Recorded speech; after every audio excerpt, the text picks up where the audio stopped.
Okay, so I'm about to go in trance and do a sample. This girl just messaged me and she says that she always wanted a reading but she was scared. And I'm just going to do a sample for you of what happens when you get a reading, okay? So I go into trance, then I first get a spiritual imprint, a visual of you, and messages from your spirit guides or your guardian angels, and they're going to tell me about you. And then you tell me if it's on point, okay? Well, not you watching the video, but I'm just giving you an example of how I do.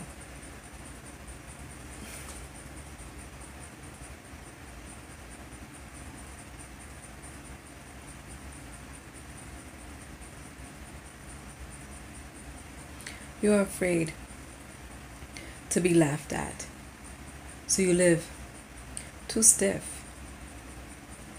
The crazy things that bubble up in your body, you need to do. You don't have to be perfect.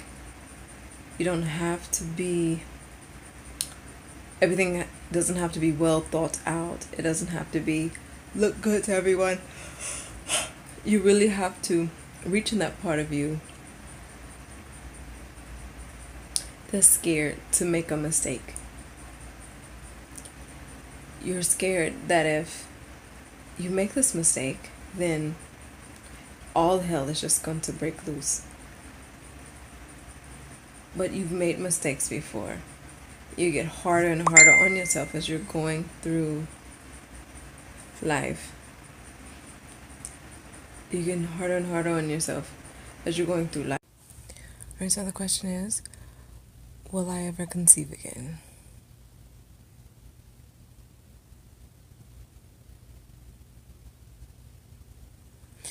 When I view your womb, energetically your womb is wrapped and tied up with cord after cord after cord of guilt and promises and broken promises. You can conceive, but it has to be a decision that you make. It has to be one of healing. And to heal your spirituality around you being a mother and around just maternalism, period.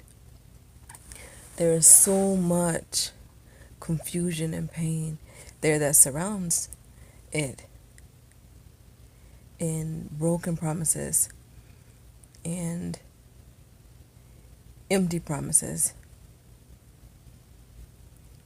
and you wanting someone to fill you up and tell you that you're good enough.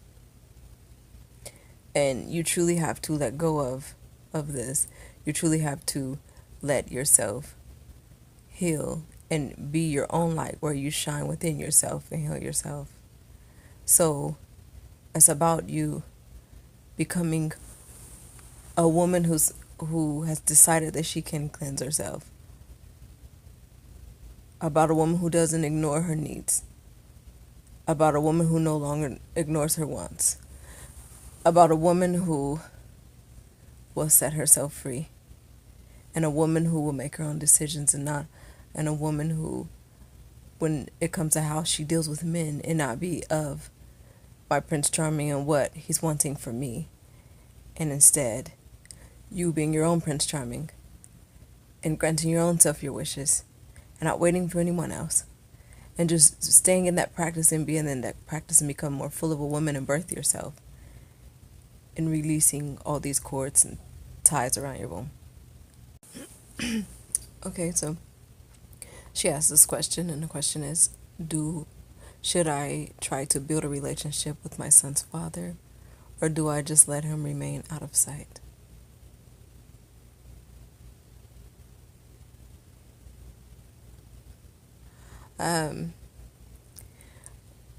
Build it for what? Sometimes you have to look at your belief systems and see if they are really there and conducive to happiness and wholeness. And see, what are you teaching your son by trying to build a relationship with a person who doesn't decide to be there? If they want to be out of sight, let them go and say good riddance. Because you don't want to force a person in a child's life, but they'll just start to always disappoint them. It's better left gone and ghost. And when they want to come around, if it's of their own accord and his own will, then you let that happen. But you don't let yourself be the bearer of responsibility for more disappointments for your child. When I look at your child, he is independent and he's very fine with his life. And the only way he responds about the daddy thing is when he feels your energy and your guilt around it. Of you having this belief we're supposed to have a father and a mother. But some of us come this lifetime and our mother dies at 6. What do we say about those? Oh, God took her mother away. Oh, curse God. No. It was that person's life, that person's story. And it's not always a sad one. Some of us gain a lot of attention from having parents not present, or we use them as excuses to do stuff, but a lot of people have just as terrible lifetimes with both parents in it. Okay? So you have to really look at it like that. Like, before your son came to this world, he saw a preview of his lifetime, and he chose you anyway, and he chose his father anyway. So you just be the best mother that you can.